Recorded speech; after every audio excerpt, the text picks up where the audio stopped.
This is Justin Early, Democratic candidate for Congress in Texas' 31st District. Learn more about me at votejustinearly.com.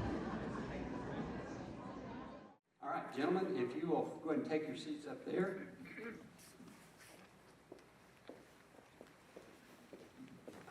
We're actually on time. That's crazy. Okay, we'll be starting here with Justin, who will make his opening statement. You have 1 minute. Let's see. Hold on just a second. Let's get the timer right. Have you got that ready to go, Dorothy? Okay, Justin, you now have 1 minute to make your opening statement. Good morning, Sun City. I'm so excited to be here this morning. I want to introduce myself. My name is Justin Early. I'm running for Congressional District 31 right here in Georgetown. I live here, live near the square, and I raised my family here in Williamson County, and I grew up in Bell County and Williamson County as well. I joined the military as soon as I graduated high school, and I served in the Pentagon at Fort Bragg, North Carolina, and served in the Pentagon as well. Today, I work in cybersecurity for Dell Technologies, protecting the systems that make our democracy and our economy stronger. But we see these things under threat. And so I decided that I was going to get up and run and try to be your next congressional representative. Because this is about people, this is about our freedoms, and this is about protecting our democracy. You can see more of me at votejustinearly.com, and I'm very excited to talk to you today. Thank you. Thank you. All right, now Stuart Whitlow will make his opening statement. Thank you all for being here. It's a great crowd, and we really appreciate the participation. It's extremely important. I am Stuart Whitlow. I'm running for the U.S. Congress, Texas District 31. I was the Democratic nominee in 2024. I believe that laid the groundwork for me and for my campaign to have a good name recognition and good base of support. Of course, many of you here at Sun City have supported me throughout my runs, and I greatly appreciate that. I'm an attorney. I've been an attorney for 35 years. A litigation attorney, representing everyday people against big companies and big corporations. I have, ready to fight for you. I've fought all my life in these cases, and now I want to take that into my campaign and also up to D.C. and representing you as your attorney up in D.C. Thank you very much. Thank you. All right, Stuart will have our first question. Neither of the candidates have held public office before. Was there a specific event or person that inspired you to run? Stuart, you'll be first. Really, what inspired me to run, I was, in 2023, I was finishing up my time at the Texas Legal Services Center and realized that I could spend my full time working on politics. I saw the dark clouds of Trump possibly returning to office, and we've seen how that's worked out not well at all. So at the time, I thought, well, I need to consider what I can do to help politically. I met with several political advisors, one of them being James Tallarico, who encouraged me to run against John Carter, as well as other people who encouraged me. Basically, it came down to my sons and wanting to represent them. They are 21 and 23 years of age, and the last thing I want to see them do is to spend their lives under a MAGA dictatorship. Instead, we want to have a full-fledged democracy and make it better than it ever has been before. And that pretty well explains that. Thank you. Thank you. Justin, I'll read you the question again. Same question. Neither of you have held public office. Was there a specific event or person that inspired you to run? That's a very tough question because I feel like every day gives me more inspiration to be running.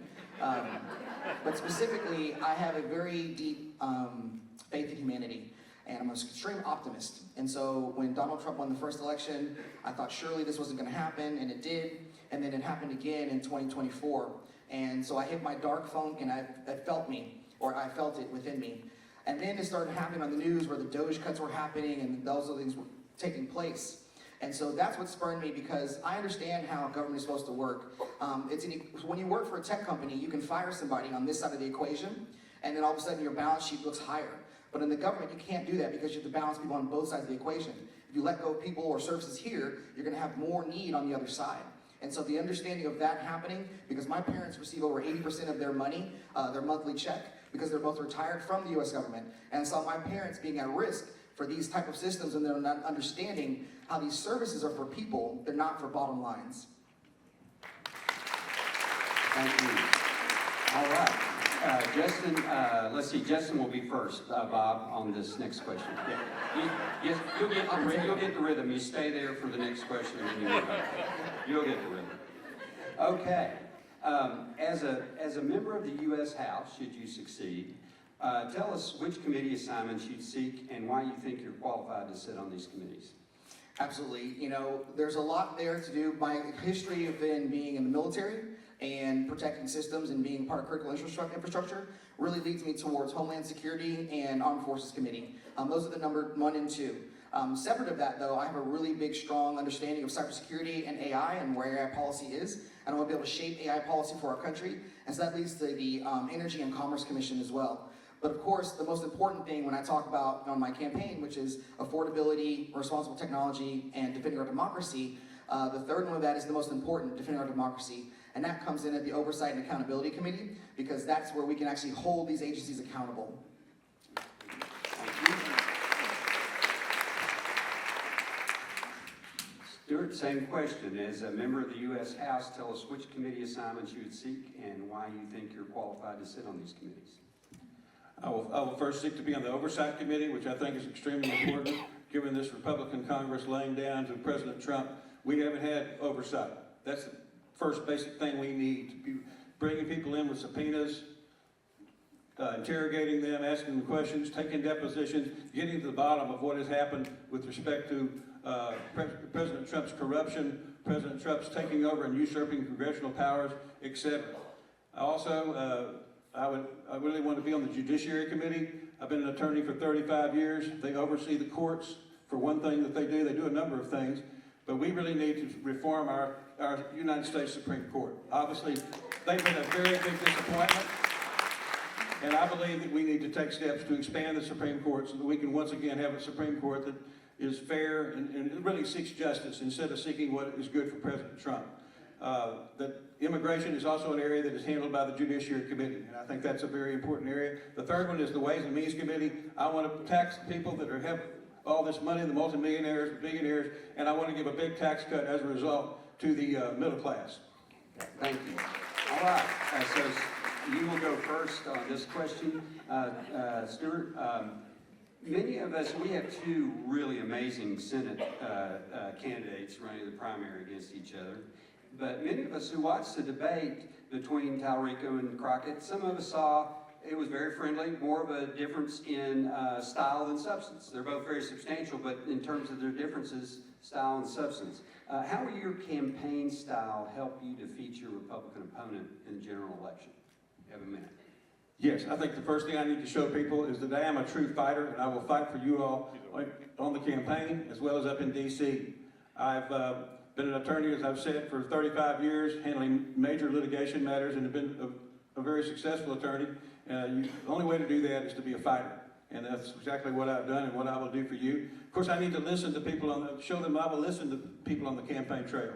I will hear what they have to say. I'll take it very seriously, and I will proceed with what they would like me to do. So that is really how I would proceed with my campaign. Thank you. Thank you. All right. Same question for you, Justin. Yes, so I believe campaign style is very important. Right now, the number 1 thing I believe the state of Texas is, and I actually said this to a school assembly on Thursday, was that this is not a red state, it's a non-voting state. And so how we have to get people out to vote is to motivate them, to inspire them. And so my whole goal is also to be that inspirational candidate. So my campaign style is to be there with the people, communicate with them, have open communication and conversation, but most importantly, listen. And then take that information and then let them know who I am, where my heart is, but then also let them know I will be there for them and fight for them. This campaign is very important. This election is very important because while we feel that democracy is slipping away from us, not only do we need a fighter and somebody to be there for us, we need to make sure we have a friend and a neighbor there with us, because if too many people at the top or in Washington are not living our day-to-day existence, they can't help legislate our day-to-day existence. And so I'm here to make sure they have the inspiration and understand that I've lived like them and I will fight for them. Great. Okay, you'll be first in this question. It's kind of a follow-up to that question. And this is, how do you plan to engage young or first-time voters who have become cynical about the motives of both parties? great question, and I think it's super important as well, not only to show for here today, but also to continue all the way through November.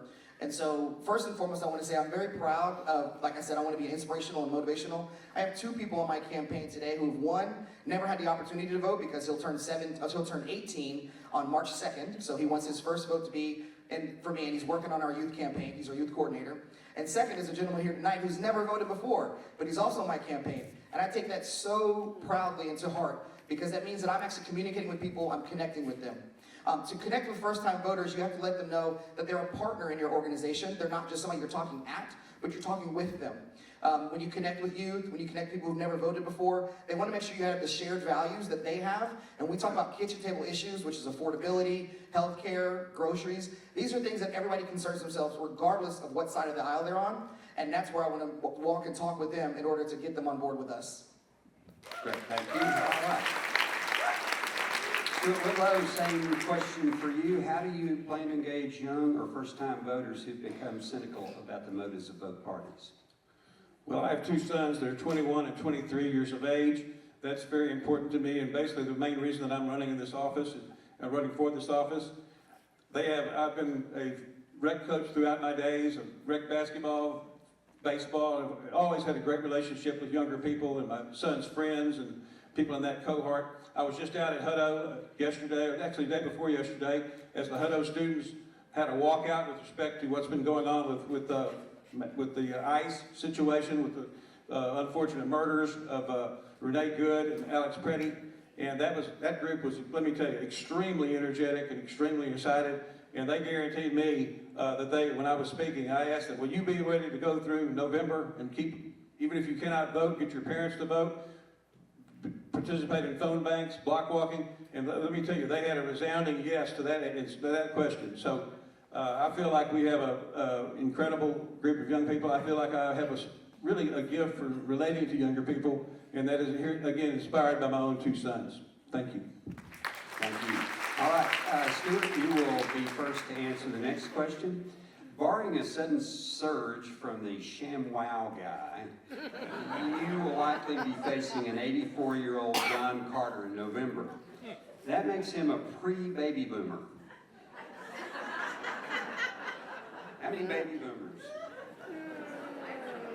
Yeah, a lot of, so before, the silent generation. How will your generational identity play a part in your campaign?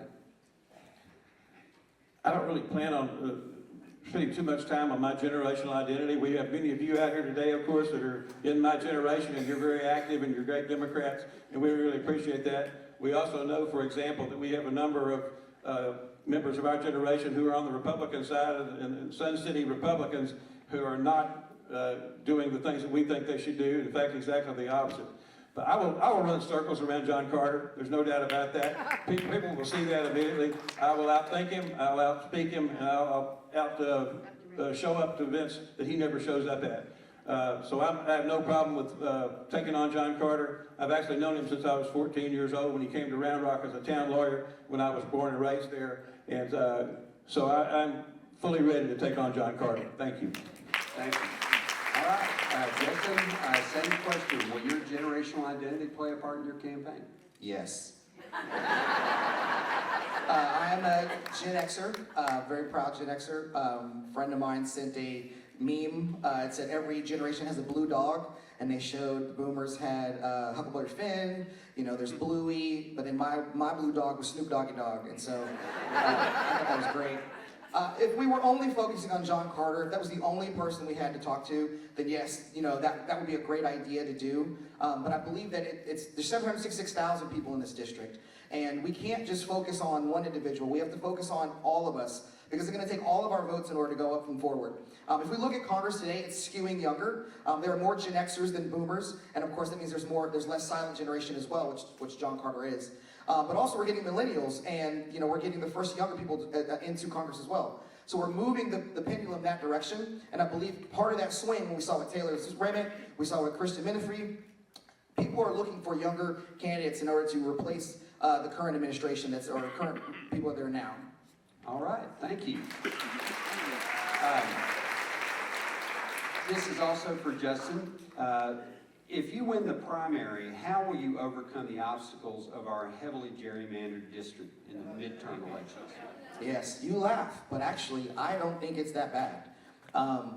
They took a lot of chunks out of other places. They sacrificed, Williamson County in 3 different districts, maybe 3 different districts.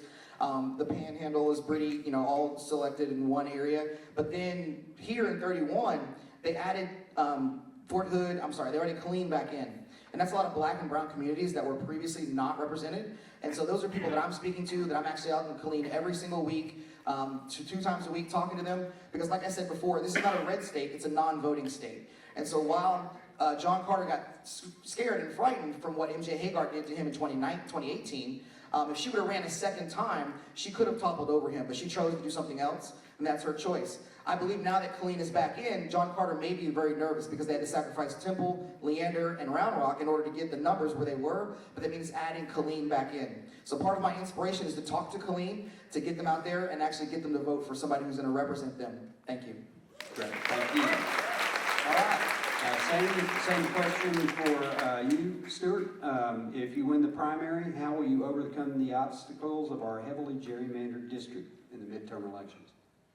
We do, of course, have a heavily gerrymandered district. One thing that has happened recently, of course, is the Tender Remitt election up in Tarrant County, in which he flipped 31 percentage points.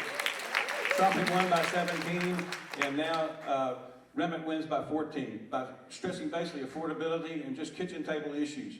So I agree with Justin on this point. It's not as bad of a situation as previously existed. There's been a major shift in the vibe in our district. Of course, we have to work very hard. We have to go everywhere, talk to Kiwanis clubs, Rotary clubs, whatever club that will allow us in to speak to them, Republicans, etc. But the independents and the Hispanics are shifting our way. We need to speak to them heavily to make sure that that continues. I think that it's, I've been an attorney for many years, as I've said. I'm not afraid to go into situations where I'm going to be criticized or where people are going to give me a rough time. The opposing lawyers I've faced have done their fair share of that already. And so I'm very familiar with that and ready to move forward in that regard. Thank you. Great. I want to apologize. I am staying neutral in this, but that woo was for Remitt. If you heard it over my mic. What a great thing that we won that. Terrific. And we actually have some more Remitt in here. So, all right, we are now back to Stuart. Tell us why someone who considers themselves a conservative ought to vote for you. Well, John Carter has these signs up. He's had them up for years, and now they're completely irrelevant and misleading. He says, Republican conservative. He's not in any sense conservative. He's been supporting Trump, who's trying to tear down our democracy and do it away with our democracy, tear away our Constitution. How in the world could someone who say that is trying to do that and supporting that say that they're a conservative? I am the true conservative in this race in terms of that. There's no doubt about that. I have we need to get out and talk to people that are of the Republican mindset, that still have their right minds about them and have not fully drunk the Kool-Aid. There's still some of those out there. Talk to independents. So we need to continue to do that. So I believe if we talked about country over party, honesty, integrity, that we can help appeal to those conservatives. I have a friend, Shannon Ratliff, who was my mentor when I first started practicing law, a fantastic attorney. I ran into him at Starbucks a couple of months ago, and he said, Whitlow, we're on the same side now. We no longer can argue about policy. And I agree with that. And that's what we need to do with people we know who are in that ilk. Thank you. All right, Justin, same question for you. Why should someone who considers himself a conservative vote for you? First and foremost, I don't even know what the definition of conservative means anymore. That's the biggest question right there. When we talk about what a conservative is, we should really talk about what is actually hurting or bothering Americans. Are you better off today than you were before? Are you seeing the country in the right direction that you think it's going in? And while we see all the polls that are saying that, air quotes, conservatives or people of that nature are not feeling that they're in a great situation today, what we need to do as a campaign and honestly as a party is to talk about those kitchen table issues, but also use the same language that they use. This is real freedom at risk. This is real liberty at risk. These patriotic issues that we talk about, that we love our country so much, we do love our country. And that's how we can talk to these conservatives. specifically for me, I'm a soldier, I'm a veteran, right? So I'm gonna utilize all those tactics and understandings of what it meant for me to serve my country, to serve them again today. And so while we need to go and talk to everyone who will listen, we need to spend the time with those who are actually gonna hear our message, utilizing that same language. Okay. All right, the next question, we'll start with Justin. And this may be the hardest question for both of y'all to answer today. Tell us one thing the incumbent representative in District 31 has done that you agree with. Yeah, no, I can give three, specifically three. Number one is he had authored and passed a bill that would allow veterans to have transplants, to be on a transplant list. Before, if you were in VA medical, you could not be on a transplant list outside of VA medical. So he wrote and he authored that, and that came from a real family here in the district who helped him write that. Second is the expansion of Fort Hood. And the expansion of the Veterans Memorial here in, in the area in Bell County. Those are phenomenal things to allow us to feel pride in our nation and spend time, revering those who have served our country. And then lastly, he has, I forgot the third one I gave. Maybe I gave all three already. So, that's what he does. But the problem is when we expand Fort Hood and we don't take care of the cities around Fort Hood, that's something I think he has lacked in as well. So while we actually have a lot of things going on in Fort Hood, I've seen it over the years when I went to elementary school and saw it growing. To see it today, the city itself of Killeen, Coppers Cove, they need more economic stimulus as well. Okay, Stuart, you have the same question. Tell us about one thing or how many things you think the incumbent representative in District 31 has done that you agree with. Of course, there's very little that I agree with John Carter and what he's doing. I'll state that very clearly at the beginning. I do think earlier on, he brought a lot of money to Fort Hood, the base up there, and helped support it. That's declined markedly over the time since Trump has been in office, so that is kind of a drawback with respect to that. I just think that John Carter has, well, I'll say one other thing he did. In our election in 2024, suddenly we started seeing significant sums of money coming into like Round Rock's Texas State, up there in Temple, and I think this is one reason it's great for us to challenge him and put everything we can do forward, because it actually gets up off the duff and starts actually bringing some money to the district. Thank you. All right, you'll be first to answer this next question, Stuart. At our last meeting here, some of you were here. At our last meeting, one of our speakers, Dr. John Ray, who's with us today, an expert in political science and public policy, spoke on the importance of being able to reframe questions in order to create a new consensus in a starkly divided political climate. For example, a question on the perils of climate change might be reframed as a question of insurability in the wake of weather disasters. Provide a question that you would reframe and explain how you would reframe it in the coming general campaign. I would look at the issue of affordable daycare for people. I think that sometimes this is seen as some sort of liberal or progressive policy, but really we have an issue in our country where our population is declining and our birth rate is declining. We need to encourage people to have more children. If they realize that the child care costs and all the other costs that they face are going to make it almost impossible for them to afford to have children, that's not going to work. So providing them with affordable health care gives them much more incentive to have children. Furthermore, with the lack of child care out there, many people have little incentive to work. They make barely above what they would, what the child care costs are. So maybe they're just as well to stay home and not work. And this is exactly what we don't need. A good child care system, a good daycare system will spur the economy and make us have a much more vibrant economy. All right, Justin, same question. You want to repeat that for you? No, sir. The question was on how I would reframe questions that provided to me. And I think while talking about reframing is very important, we really need to really concentrate on affordability, technical responsibility, and democracy, right? That's a reframing of the question. However, what I would do specifically is talk about AI, right? And people ask AI, is AI dangerous? And we can't talk about the dangers of AI, but you reframe and say, talking about the dangers of AI is very important. However, who's responsible when AI causes danger? Have we looked at the responsibility? Who's going to be the responsible party?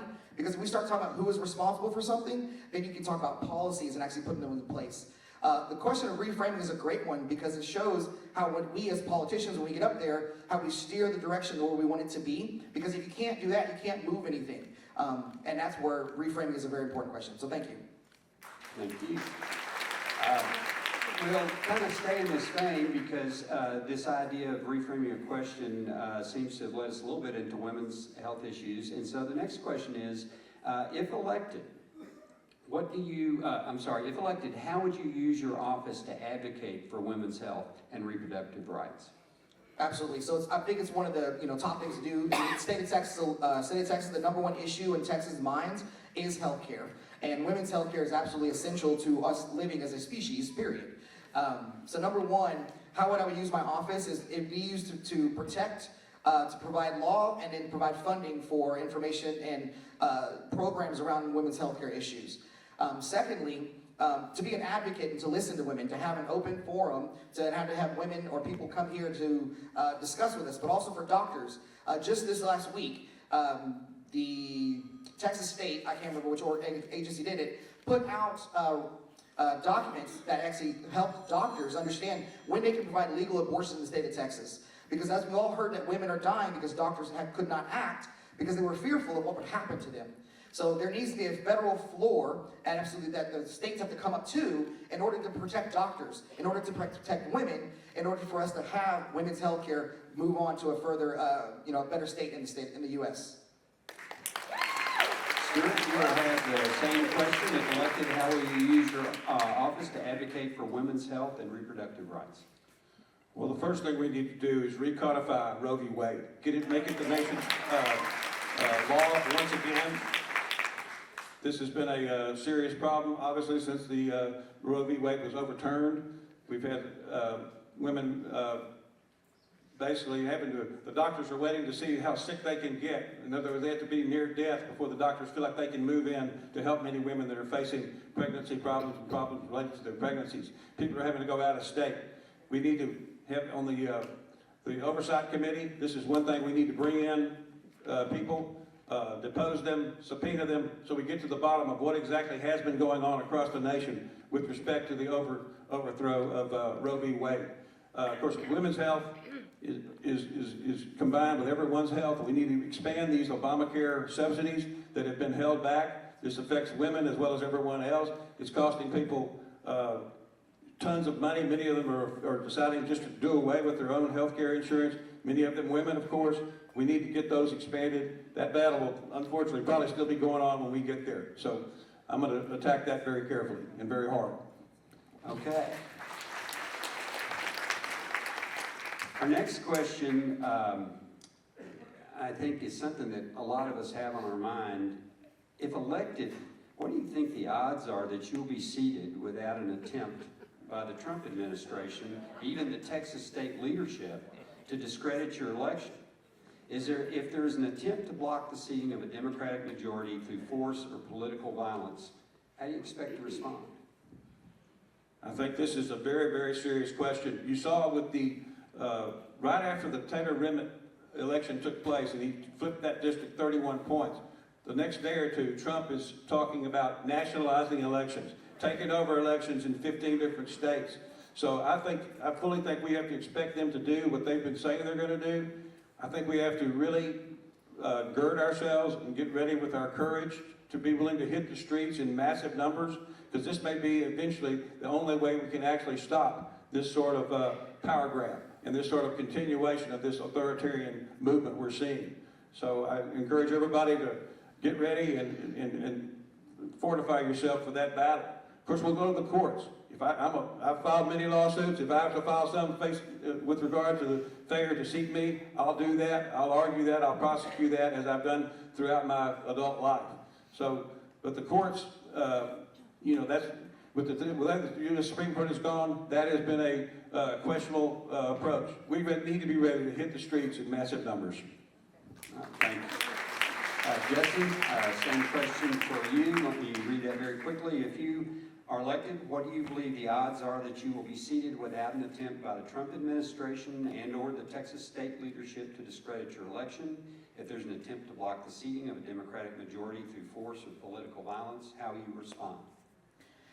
The odds is the question. And I'll say, I don't know, I don't have an answer for the odds. But what I will tell you is this. When I made the decision to run, it was absolutely a part of the calculus. Because we see where this is going. Him saying those words right after Taylor Remitz win was honestly, we knew the writing was on the wall. We knew the direction he wanted to go. It was in Project 2025, right? However, when I decided to make this run, I said, if that happens, we need somebody who's going to be front and center, who will not back down, who will not retreat, who will organize openly, stand up, and fight for our rights as for democracy. And that is literally what I'm doing here today. Because if they will not seat us, the Democratic majority is coming. We will vote them out. That is absolutely what we're going to do. But if they prevent us from getting up there and doing it, we will absolutely need to hit the streets hard. We will need to be loud. And I'm not certain if lawsuits are going to work, because I'm pretty certain they're not going to listen to that. They will listen to us in the streets, and they will have to hear us. A sort of a follow-up question to this. If you're seated in the House, impeach or impede? If you're part of a blue wave in November, what will you recommend to your colleagues?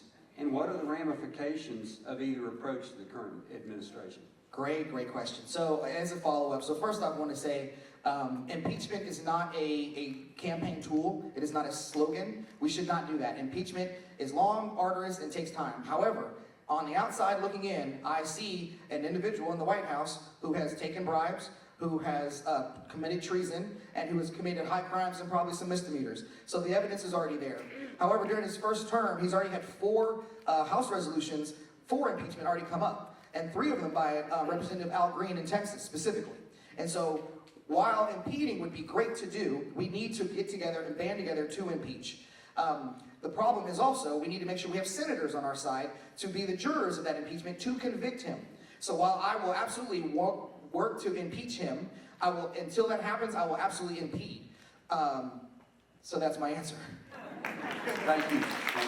All right, Stuart, same question for you. Impeach or impede? If you're a part of a blue wave in November, what will you recommend to your colleagues? What are the ramifications of each approach?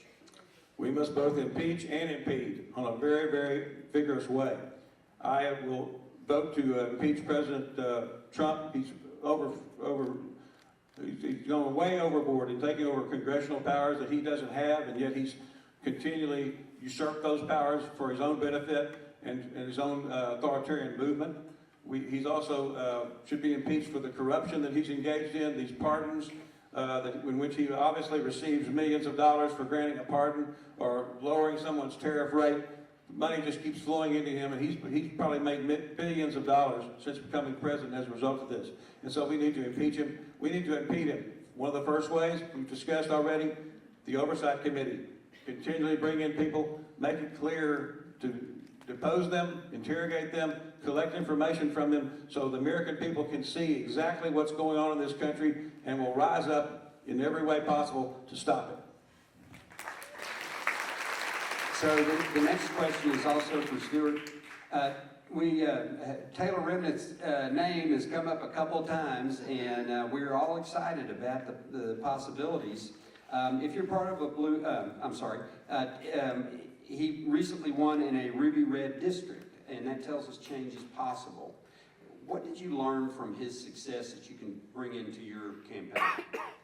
Well, he ran a very much a kitchen table type of campaign. In fact, his main commercial was him sitting at the kitchen table with his mother and father and talking about the lack of pay, the low pay that people are receiving these days. The fact that we are, in fact, having an affordability crisis, that people have a hard time making it from one month to the next, many of our people. I started an organization called Capital Idea here in Austin. We've expanded it to Williamson County. We've expanded it to Temple. It is a job training program. It's been award-winning. I helped start that in 1998, and it's been very successful. And people are coming out of that program making $62,000 a year with a plan for the future and also benefits. What we do is we pay their tuition at ACC or a similar type of community college. We pay their child care. We give them counseling, and it's been extremely successful. And I want to expand that program throughout the nation. I think it's just an excellent way. In addition to unionization, it's another way of raising the incomes of our people. Thank you. All right. Justin, same question for you. Taylor Remmett's recent victory in the Ruby Red District tells us that change is possible. What did you learn from his success that you may bring into your campaign? Absolutely. I want to tell you guys a quick little story about Taylor and I. So when I first met Taylor, we hung out and said da-da-da-da. We met each other at a union meeting down in Austin, and I was able to give a speech there. And after the speech, Taylor comes to me and he says, before I really didn't care if you win, but I really want you to win now. And so we've been talking pretty heavily about this. What we've learned from Taylor Remmett's campaign is that it is about kitchen table issues, absolutely, but it's also more important about organization. It's about getting people out to go do something. He is the leader of the Texas IAM, and International Association of Machinists and Aerospace Workers, and he mobilized the people in his area to get out and go and do. Some of my friends who work there, they were blog walking every day. They were, volunteering to do phone banking every day. So what we really should take away from that is it's not the money that goes into it, it's absolutely the volunteers and the people. And that's the way I'm running my campaign, is on volunteers, hitting the ground and having a strong ground game. That's what I've learned. All right, you'll be the first to answer this question. Looking down the road a little bit, name 3 potential contenders for the Democratic nomination for president in 2028, and tell us which of those 3 you might support and why. It definitely won't be me, that's number 1. But the 3 that I've thought about and looked at this are Gavin Newsom, Governor of California, J.B. Pritzker from Governor of Illinois, and then Kamala Harris, right? Former Vice President Kamala Harris. I am not thrilled as much for Gavin Newsom as some of you are in this crowd. He cozies up to billionaires. California today, not today, but California is trying to pass a billionaire tax where they're going to tax billionaires 5% of their income, a one-time tax.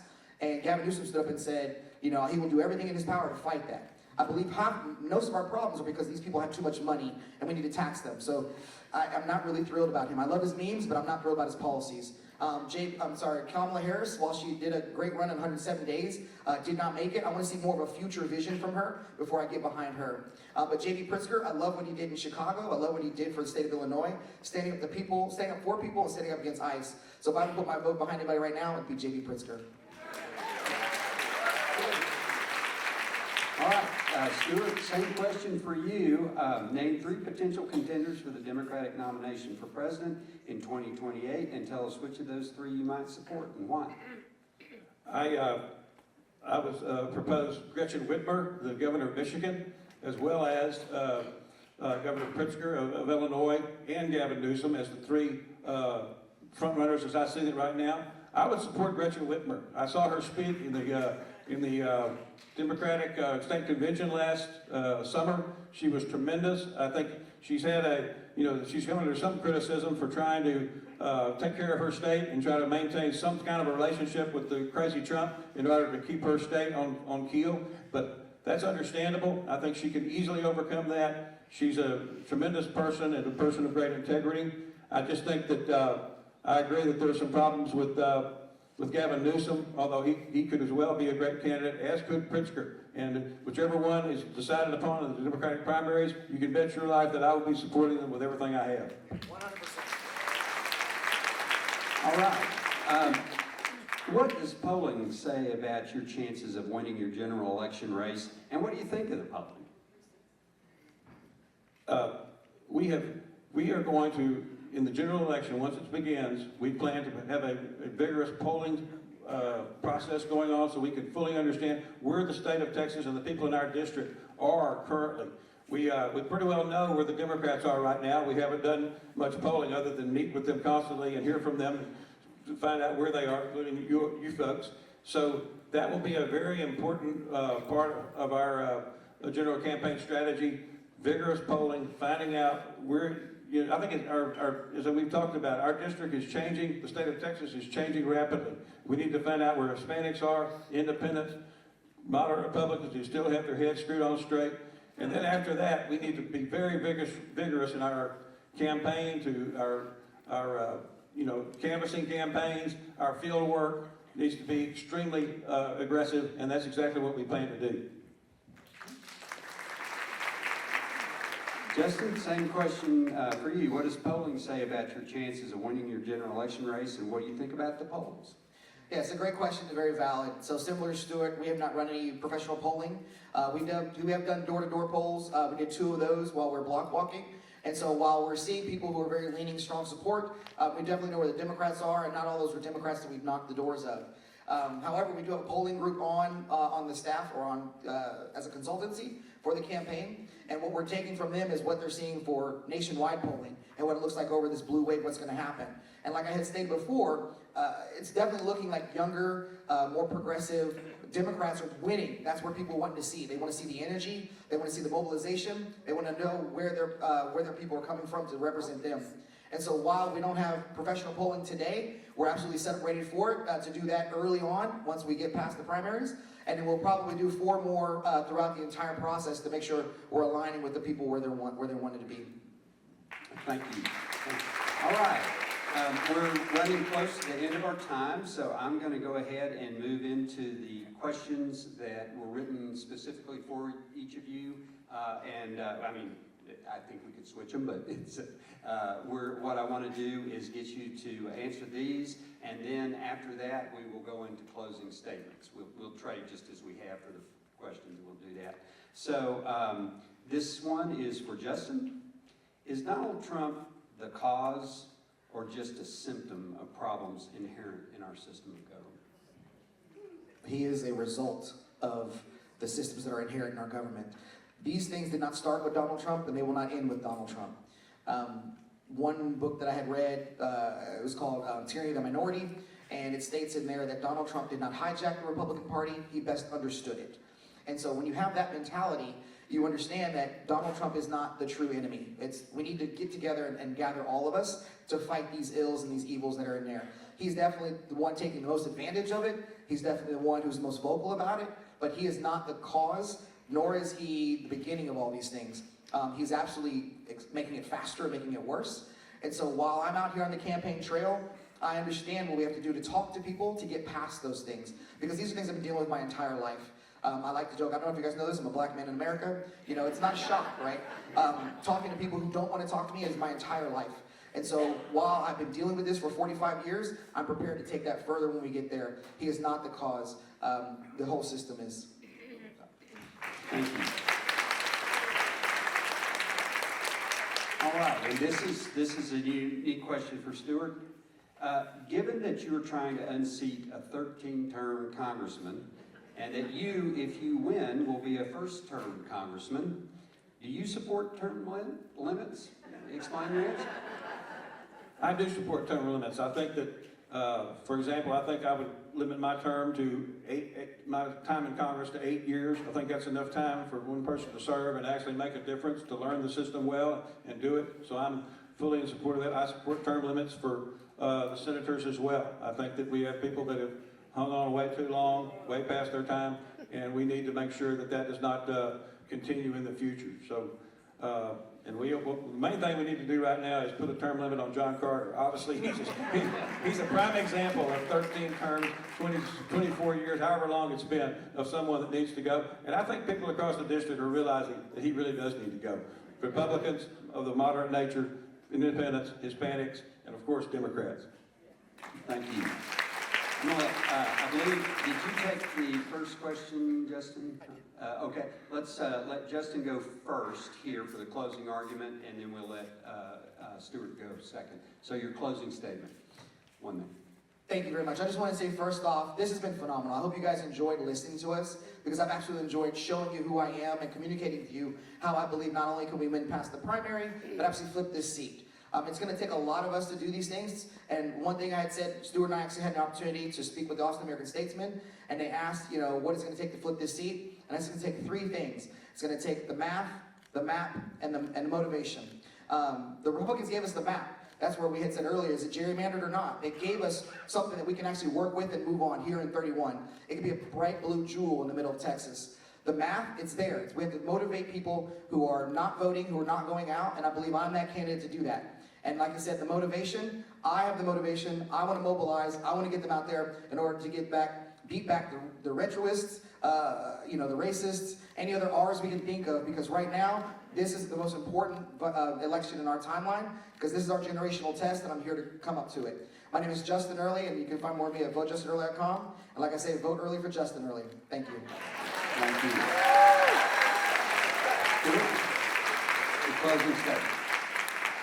I want to once again thank you all for coming today and staying throughout this fairly lengthy presentation. I appreciate you listening to what we have to say. I promise you that I'm going to work my rear end off and make sure that we defeat John Carter in the general election, if in fact you send me to that situation.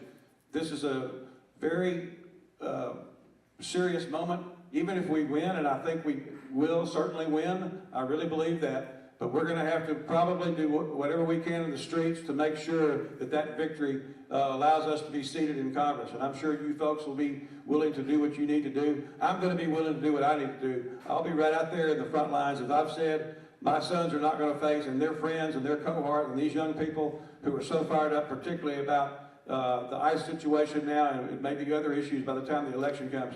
We're going to be out there in the middle of all that, making sure that our democracy is safe. Thank you very much. Thank you. Let's give our candidates a huge hand. What a wonderful job of answering questions. Thank you. We are so fortunate to have these candidates.